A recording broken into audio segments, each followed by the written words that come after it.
Hello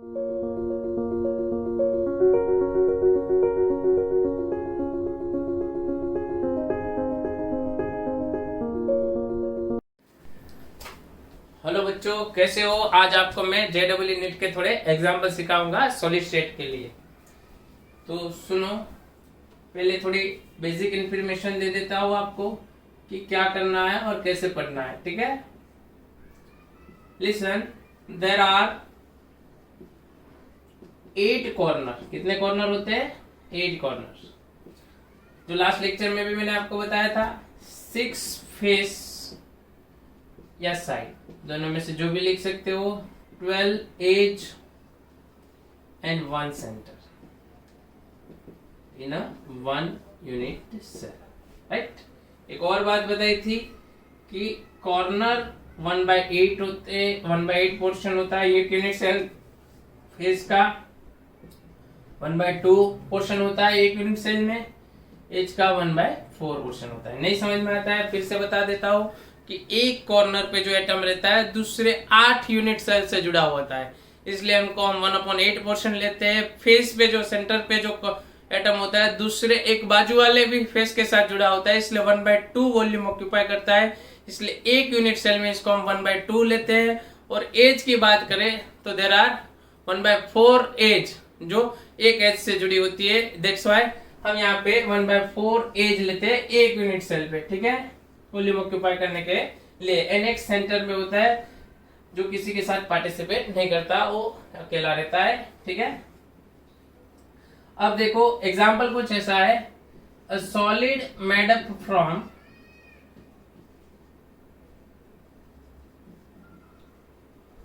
A and B, right, where A at the corner and B at the face center of unit cell. Then find out formula of it. ये सबसे simple है, ऐसा नहीं पूछेंगे, but हम basically start यहाँ से करेंगे। देखो कि ये कॉर्नर पे हम इन दोनों की बात करेंगे। एक और बात बता दूं, AX BY CZ, where X is equal to number of atom present in A, Y number of atom present in B, and Z number of atom present in C. Is it clear? तो यहां पे हम लिखते हैं AX and BY, right. कभी कभी exam में PQR दे देते हैं, कुछ भी दे देते हैं, अपने को तो जो दिया है उसके हिसाब से एग्जाम्पल लेने। एक कॉर्नर पे है 4 कॉर्नर, अपने पास कितने कॉर्नर है? 8। कितने हैं? 8। और पोर्शन कितना है? 1/8, मीन्स ये कितना हुआ? 1।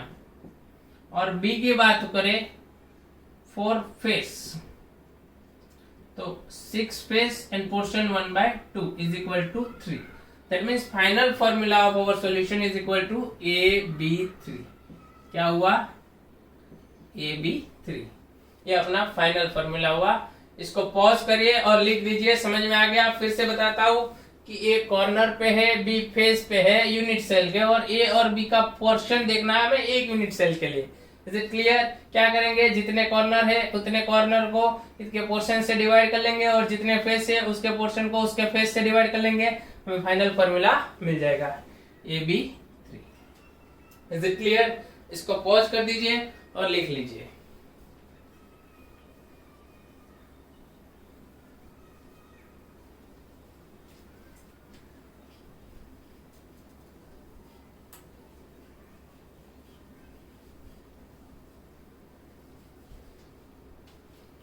Now question number 2, देखो, a solid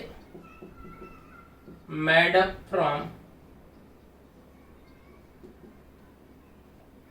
A, B and C, right, where A at the corner A at the corner, B at the face center, and C at the edge. Right. ठीक है, अब आपको पूछे कि A कॉर्नर पे है,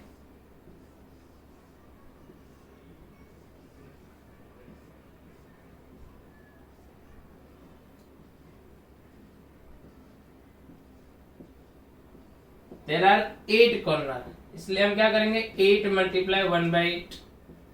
B कितनी फेस है 6, कितना पोर्शन ऑक्यूपाई करता है 1/2। सी राइट, यहाँ पे लिख सकते हैं कॉर्नर, फेस एंड एज।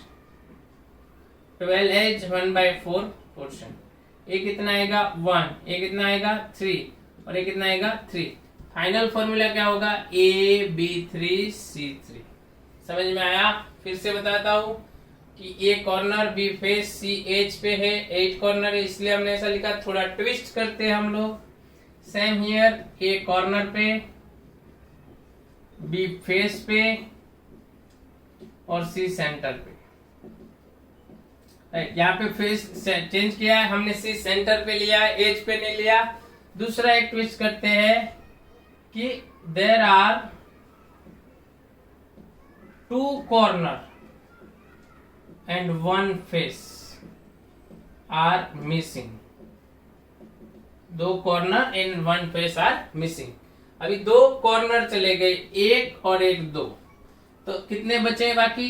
तो ए के लिए अब हम यहाँ पे 8 की जगह कितने लेंगे 6, और पोर्शन तो 1/8 ही ऑक्यूपाई करता है इसलिए बचा 3/4। बी की बात करें तो फेस है, 1 फेस मिसिंग है। फेस कितने थे 6, अब कितने हो गए राइट, अब कितने हो गए 5। कितना वॉल्यूम ऑक्यूपाई करता था 1/2, तो ये हो गया 5/2 एंड सी सेंटर वो तो एक ही रहेगा। तो अब क्या करेंगे ए 3/4, बी 5/2 एंड सी। देखो इनका एलसीएम ले लो तो आंसर आएगा A3, B 10 और C 8।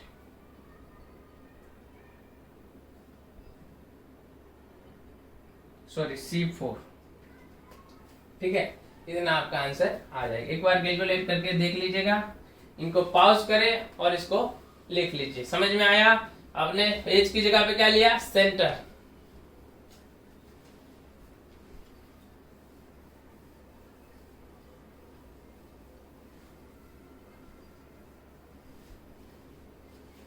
एक और क्वेश्चन है A B and C where A equal to A corner पे, बी फेस पे एंड सी एज पे। बट क्वेश्चन एक बार JEE में पूछा गया है, ध्यान दे दीजिएगा कि alternate A B and C are missing. अभी ऑल्टरनेट की बात करें तो देखो एक कॉर्नर है, ऑल्टरनेट कॉर्नर, आप एक कॉर्नर लीजिए उसके पास में कोई कॉर्नर नहीं होना चाहिए, तो कितने कॉर्नर आपके पास बचेंगे? There are 8 corner. ऑल्टरनेट का मतलब होता है एक के बाद एक, तो तुरंत दूसरा कॉर्नर नहीं आ सकता। आप जिस रूम में बैठे वहां पे एक कॉर्नर चुन लीजिए, उसके बाद में कोई भी कॉर्नर नहीं आना चाहिए जहां पे एटम हो। तो आप काउंट कर सकते हो कि टोटल कितने कॉर्नर बचेंगे। ये कितने बचेंगे 4 कॉर्नर बचेंगे। कितने? देखो एक प्रैक्टिकली आपको यहाँ पे बताता भी हूं मैं। आप एक्सपेक्ट करो कि यहाँ पे है तो यहाँ पे है, यहाँ नहीं हो सकता, यहाँ नहीं हो सकता, यहाँ नहीं हो सकता, बट यहाँ पे हो सकता है। ठीक है, अब यहाँ पे है तो यहाँ पे भी नहीं हो सकता। ठीक है, तो यहाँ दोनों पे हो सकते हैं और यहाँ दोनों पे हो सकते हैं। 1 2 3 एंड 4। कितने कॉर्नर बचेंगे 4। अब बात करते हैं फेस की। आप जहां पे बैठे हो वहां खड़े हो जाए, आपके सामने देखिए एक फेस दिख रहा है आपको, वहां पे एक एटम है सेंटर पे, ऐसा सोच लीजिए। तो उसके ऊपर नहीं होगा, नीचे नहीं होगा और दोनों साइड पे भी एक भी नहीं हो सकता। एक और एटम होगा सामने वाली फेस पे एग्जैक्ट, कहाँ पे है देखो मैं आपको बताता हूँ। सोचो कि यहाँ पे है तो यहाँ नहीं हो सकता, यहाँ नहीं हो सकता, यहाँ नहीं हो सकता, यहाँ पे हो सकता है एग्जैक्ट सामने वाले फेस पे। तो फेस कितने बचे? 2। अब बात करते हैं एज की। आप कोई भी एक एज चुन लीजिए जहां पे आप बैठे हो वहां से, तो आपको ओनली 4 एज रिमेन दिखेंगी। कितनी? 4 एज। गलती मत करिएगा, बच्चे क्या करते हैं 12 एज में से ऑल्टरनेट करने से 6 लिख के आते हैं और आंसर गलत हो जाता है। आपको ऐसा नहीं करना है, कोई एक एज सिलेक्ट कर लीजिए। मैं आपको यहाँ पे बताता हूं कि सोचो कि एक एज ए है, ये एक एज है जो मैंने डार्क लाइन से बनाई है। अब ए नहीं हो सकती, ए नहीं हो सकती, ए भी नहीं हो सकती, ठीक है, ये हो सकती है ना। तो 2 ए और 2 ए कितनी हो गई? 4 एज। कितनी हो गई? 4। समझ में आया? अब बात करते हैं इसके वॉल्यूम की। तो 4 × 1/2, सॉरी 1/8 की बात कॉर्नर की है, तो ये कितना बचेगा? 1/2। फेस की बात करो 2 × 1/2 1। सी एज की बात करो A 1/2 B 1 C 1। इसका एलसीएम ले लो, AB2 C2 is correct answer of it. Is it clear? समझ में आया? राइट। और ज्यादा एग्जांपल आपको अगले लेक्चर में सिखाऊंगा, ठीक है। Thank you so much.